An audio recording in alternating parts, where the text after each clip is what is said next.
ಸ್ನೇಹಿತರೆ, big boss Kannada season 11 ಖ್ಯಾತಿಯ ಚೈತ್ರ ಕುಂದಾಪುರ ಶ್ರೀಕಾಂತ್ ಕಶ್ಯಪ ಅನ್ನೋವರ ಜೊತೆಗೆ ಮದುವೆ ಆಗಿರೋದು ನಮ್ಗೆಲ್ಲರಿಗೂ ಕೂಡ ಗೊತ್ತೇ ಇದೆ.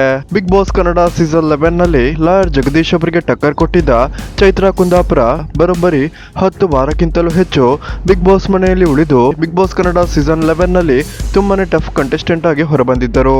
ಪ್ರಾರಂಭದಲ್ಲಿ ಜರ್ನಲಿಸ್ಟ್ ಆಗಿ ಎಲ್ಲರಿಗೂ ಕೂಡ ಪರಿಚಯವಾಗಿದ್ದ ಚೈತ್ರ ಕುಂದಾಪುರ ಅವರು ಆನಂತರ ಬಿಜೆಪಿ ಮತ್ತು ಹಿಂದೂ ಕಾರ್ಯಕರ್ತೆಯಾಗಿ ಎಲ್ಲರಿಗೂ ಕೂಡ ಪರಿಚಯವಾಗಿದ್ದರು. ನಮ್ಗೆಲ್ಲರಿಗೂ ಕೂಡ ಗೊತ್ತಿರೋ ಹಾಗೆ ಚೈತ್ರ ಕುಂದಾಪುರ ಮತ್ತು ಚೈತ್ರ ಕುಂದಾಪುರ ಅವರ ಗಂಡ ಶ್ರೀಕಾಂತ್ ಕಶ್ಯಪ್ ಅವರ ಮೇಲೆ ಕೇಳಿ ಬಂದಿದ್ದಂತಹ ಕೆಲವು ಆರೋಪಗಳಿಂದಾಗಿ ಚೈತ್ರ ಕುಂದಾಪುರ ಅವರು ಜೀವನದಲ್ಲಿ ಎಲ್ಲಿಲ್ಲದ ಕಷ್ಟಗಳನ್ನು ಅನುಭವಿಸಿದ್ದರು. ಮಾಧ್ಯಮಗಳು ಕೂಡ ಚೈತ್ರ ಕುಂದಾಪುರ ಅವರ ಬಗ್ಗೆ ತುಂಬಾನೇ ಕೆಟ್ಟದಾಗಿ ಬಿಂಬಿಸಿ ಚೈತ್ರ ಕುಂದಾಪುರ ಅವರ ಮಾನಹಾನಿಗೂ ಕೂಡ ಕಾರಣವಾಗಿತ್ತು.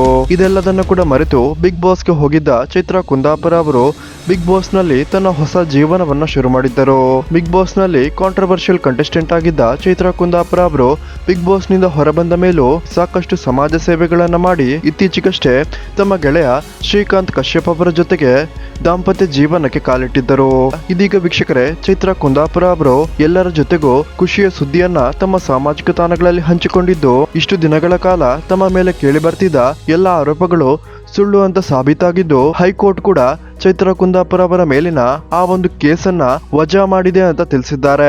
ಇದಕ್ಕೋಸ್ಕರ ತಮ್ಮ ಲಾಯರ್ ದಿಲೀಪ್ ಕುಮಾರ್ ಅವರಿಗೆ ಧನ್ಯವಾದ ತಿಳಿಸಿರುವ ಚೈತ್ರ ಕುಂದಾಪುರ, ನನ್ನ ಮೇಲಿರುವ ಆ ಒಂದು ಸುಳ್ಳು ಪ್ರಕರಣ ಕೋರ್ಟ್ ವಜಾಗೊಳಿಸಿದ್ದು ನಾನು ಆರೋಪ ಮುಕ್ತನಾಗಿದ್ದೇನೆ ಅಂತ ತಿಳಿಸಿದ್ದಾರೆ.